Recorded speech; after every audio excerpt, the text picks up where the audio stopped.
इस बीच कनाडा में खालिस्तान समर्थकों के एक बार फिर जनमत संग्रह कराने की मांग पर भारत ने सख्ती दिखाई। वहां रह रहे खालिस्तान समर्थकों ने अगले महीने 29 अक्टूबर को फिर से जनमत संग्रह कराने का ऐलान कर दिया, जिस पर भारत के विदेश मंत्रालय ने दो टूक कहा कि कनाडा में अलगाववाद को बढ़ावा मिल रहा है और भारतीय राजनयिकों के खिलाफ हिंसा भड़काई जा रही है। 2 दिन पहले प्रतिबंधित संगठन सिक्स फॉर जस्टिस से जुड़े खालिस्तान समर्थकों ने कनाडा में एक गुरुद्वारे में जनमत संग्रह करवाया था। इतना ही नहीं, इस संगठन ने 29 अक्टूबर को एक और जनमत संग्रह कराने का ऐलान किया, जिसके बाद भारत के विदेश मंत्रालय ने कनाडा की सरकार से इस पर कड़ी आपत्ति जताई। 2 दिन पहले जब कनाडा में खालिस्तान समर्थकों ने जनमत संग्रह कराया, उस दिन वहां के प्रधानमंत्री जस्टिन ट्रूडो G20 में हिस्सा लेने के लिए दिल्ली में मौजूद थे और सूत्रों के मुताबिक प्रधानमंत्री नरेंद्र मोदी ने उनके सामने भारत के खिलाफ कनाडा में बैठे खालिस्तान समर्थकों का मुद्दा भी उठाया था।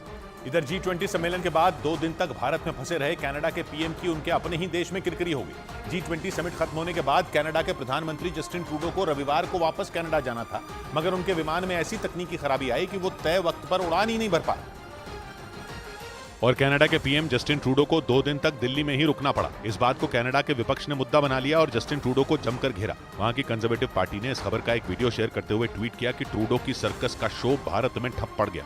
जस्टिन ट्रूडो के विरोधी और कंजर्वेटिव पार्टी के नेता पियर पोलिएव ने भी उन्हें आड़े हाथ लिया और सोशल मीडिया प्लेटफॉर्म एक्स पर लिखा कि ट्रूडो को भी उड़ानों की वैसी ही देरी का सामना करना पड़ा जिससे कनाडा के आम लोग दो चार होते हैं। कनाडा के प्रधानमंत्री जस्टिन ट्रूडो शुक्रवार को G20 समिट में शामिल होने के लिए दिल्ली आए थे। सम्मेलन खत्म होने के बाद उन्हें रविवार को कनाडा लौटना था, मगर उनका विमान खराब हो गया, जिसकी वजह से वो 2 दिन तक दिल्ली में ही फंसे रहे और दोपहर में जाकर उनका विमान उड़ान भर पाया। जबकि कनाडा के प्रधानमंत्री जिस एयरबस 310-300 विमान से सफर करते हैं, कभी उसे उड़ता ताजमहल कहा जाता था, मगर अब वो विमान कबाड़ बनता जा रहा है, क्योंकि उस एयरबस 310-300 विमान को सर्विस में 34 साल बीत चुके हैं और अब उसमें बार बार दिक्कतें आ रही हैं। 2016 में जब कनाडा के पीएम बेल्जियम जा रहे थे, तब भी उनके इस हवाई जहाज में खराबी आ गई थी। इस वजह से उन्हें टेक ऑफ करने के आधे घंटे बाद ही कनाडा की राजधानी लौटना पड़ा था। 2018 में भी जस्टिन ट्रूडो के इसी एयरबेस 310-300 प्लेन से भारत आते वक्त परेशानी आई थी, जबकि कनाडा के प्रधानमंत्री की सवारी एयरबस 310-300 प्लेन को 1990 के दशक में तब के विपक्ष के एक नेता ने उड़ता ताजमहल नाम दिया था,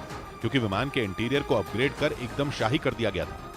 इस बीच भारत में हुई G20 बैठक के सफल आयोजन से लंदन में बैठे पाकिस्तान के पूर्व प्रधानमंत्री नवाज शरीफ झुंझला उठे। उन्होंने दावा किया कि अगर 2017 में उन्हें सत्ता से बेदखल न किया गया होता तो पाकिस्तान भी G20 का सदस्य देश बन जाता और उन्होंने ये तक दावा कर दिया कि अगर उनकी नीतियों पर अमल किया जाता तो इस बार का G20 सम्मेलन भारत के बजाय पाकिस्तान में होता। 2017 का तसलसल रहता ना तो ये G20 पाकिस्तान में होता। इस दौरान उन्होंने भारत में हुई G20 बैठक पर भी अपनी झुंझलाहट दिखाई। ऐसा इसलिए क्योंकि इस बैठक में दुनिया के तमाम देश थे, लेकिन पाकिस्तान का जिक्र किसी ने नहीं किया। जिसके बाद नवाज शरीफ बौखला गए और उन्होंने इसका ठीकरा इमरान खान पर फोड़ दिया। उन्होंने आरोप लगाया कि सत्ता में आने के बाद उनकी सरकार की कई योजनाएं इमरान खान ने बंद करवा दी, जिसकी वजह से पाकिस्तान G20 का सदस्य बनने से चूक गया।